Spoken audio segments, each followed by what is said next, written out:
Here are the hits and misses for this weekend.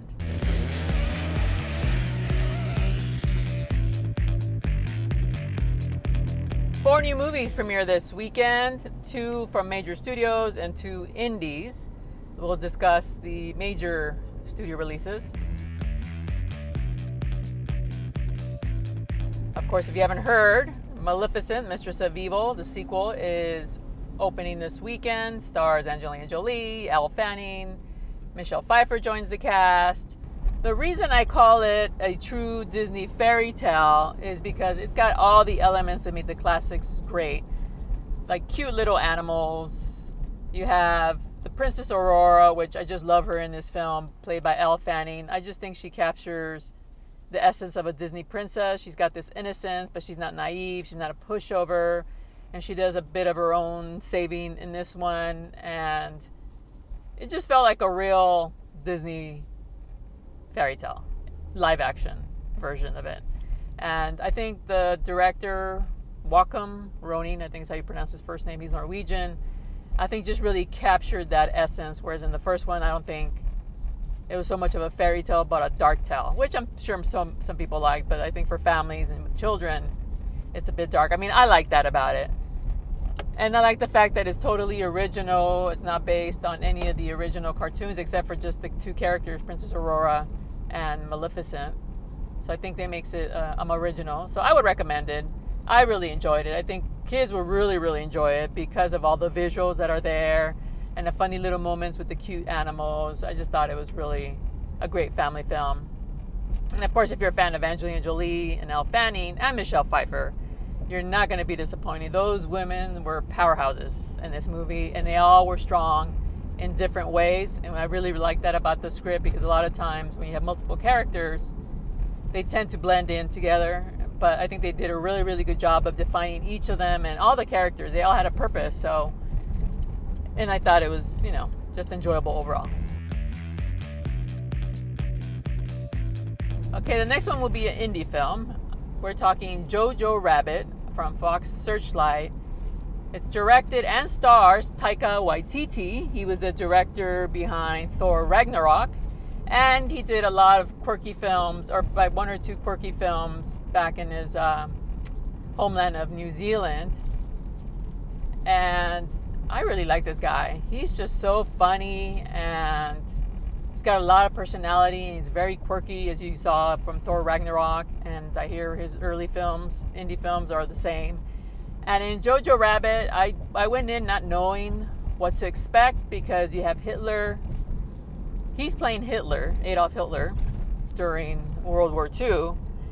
And I just wasn't sure, can this really be a comedy when we're talking about Adolf Hitler?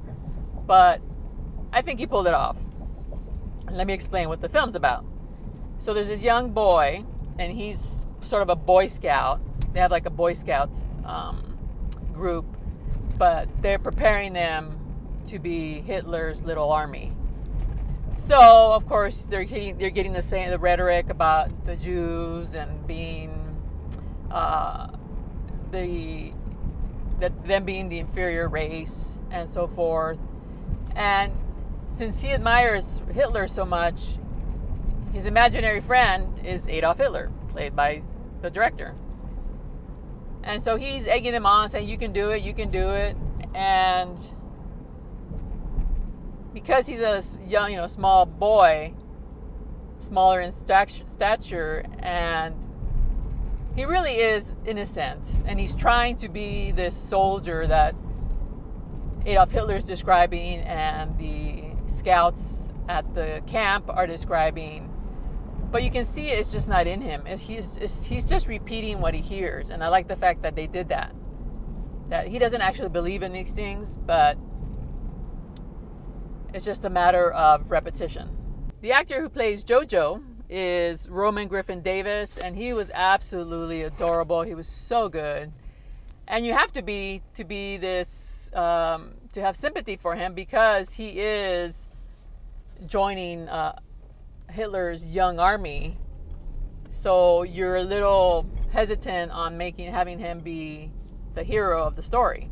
So the story starts taking shape when he finds a young Jewish girl living in their house who is being hidden by their mom, who is played by Scarlett Johansson. And let me just say, I thought Scarlett was really cute in this film. She's funny, she's quirky, and I just didn't expect that. I thought she was going to play just, somebody's mom. She was very quirky, and there's some plot twists with her in the film. And I just think she did a really, really good job of capturing this character. Not just like a regular person. Well, actually, there's no regular people in this movie. Everyone has a purpose. Everyone has their quirky side. Sam Rockwell is also in the movie. Alfie Allen is in the movie. He's best known for Game of Thrones. And also Stephen Merchant. Now, he plays a Nazi, so he's not so nice in this one. This film is hard to describe in what it wants to do because I went in there not knowing exactly what it was going to be about. I knew there was a quirky side to it, but when you're talking about Adolf Hitler, you can't really talk about a comedy. But you see what he did. He essentially shows you how people dehumanize other people or a race by making these exaggerated claims. Like in the movie, they said Jews have tails and they're the devil and they have horns. And so that's how they dehumanize these Jews. And this little kid believes it. And then when he meets the Jewish girl, he said, "Oh, where are your horns?" So it's very poignant, and it's brilliant how he did that, because this is such a sensitive subject that you have to handle it in a certain way. And I think it was brilliant the way Taika did it. It was just, it really hits you. And you run the gamut of emotions in this movie, from sad to fun. There's just some real moments where, they're devastating. And you have to have those moments because we are talking about World War II and the Nazis and the Jewish Holocaust. So you have to have those moments. And I think he balanced it so well. And of course, he made fun of indirectly of the Nazis and Adolf Hitler. So there was no sympathetic bone for those characters. Okay, next up is Zombieland Double Tap, another sequel. And this has been 10 years in the making. It's been 10 years. Everybody went off to do their own thing. Emma Stone got her first Oscar. Woody Harrelson, Jesse Eisenberg, Abigail Breslin. I want to say Spencer, but it's Breslin. They all became nominees. And Ruben Fleischer, the director, he went on to do Venom. But now they're back and they're at their best. They have the same chemistry. It's just as funny. And there are a lot of surprises in the movie and just so much fun. I had a lot of fun watching this movie. So I would definitely recommend it to those who liked Zombieland. You will not be disappointed with the sequel, which is a rarity when it comes to follow-ups. The only few I can think of is probably the Star Trek movie, the second one. I can't remember what it's called. Empire Strikes Back. Terminator 2, T2, what am I missing? Anyway, it falls within that group. It was really, really good, and you will have a lot of fun. Rosario Dawson joins the cast, Luke Wilson, and I cannot remember the other name, but they're hilarious in the movie, and some of the new actors, they hold their own against the veterans. Another indie film opening this weekend is The Lighthouse. It's with Robert Pattinson and Willem Dafoe. Now, I've heard conflicting reactions on this one. I have not seen it. I thought the trailer looked really good. And it's basically they're stuck in a lighthouse together working in a remote area. And you know what happens when you're working in a remote area with only maybe yourself or another person? You go crazy. They're calling this a hypnotic and hallucinatory tale. So if you're into weird storytelling, then maybe this one's for you. But like I said, I did not watch it based on the fact that someone told me it was not good at all. So given that I have so many screenings, I figured, I'll skip it. But somebody else said they liked it, and I think it got a few rave reviews from Cannes, however you pronounce it. So that will be up to you if you're a Robert Pattinson fan. Probably not up your alley, but the guy is trying to go the opposite direction of Twilight and trying to prove himself as a dramatic actor. And I guess it paid off because he's going to be the next Batman. So let's hope he doesn't ruin it. But according to a lot of people who've watched his indie movies, I think I've only watched one or two, he's actually a really good actor. So let's not judge him yet. If you recall, a lot of people judged him on Twilight when he was cast as Edward. A lot of people gave him a lot of crap, and people were complaining and so forth, and look what happened. And now he wants to forget that in his past and move on. So if I had to select one of the new films this weekend, what would be my pick?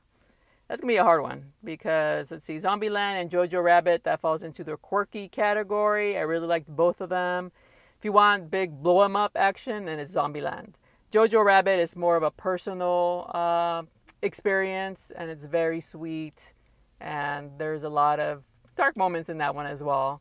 So it just depends what you're in the mood for. And then Maleficent, Mistress of Evil, it's a family film, essentially. So if you have a family and you're looking for some family entertainment, that's the ticket. And if you're not interested in any of those selections, I highly recommend Parasite, that opened last weekend. And of course, Joker is in its third weekend. That one's really good. And I would recommend a double feature on those because it's sort of a similar film in the sense of how dark and what it says about our society. So those two back to back is a good double feature if you're in the mood for that kind of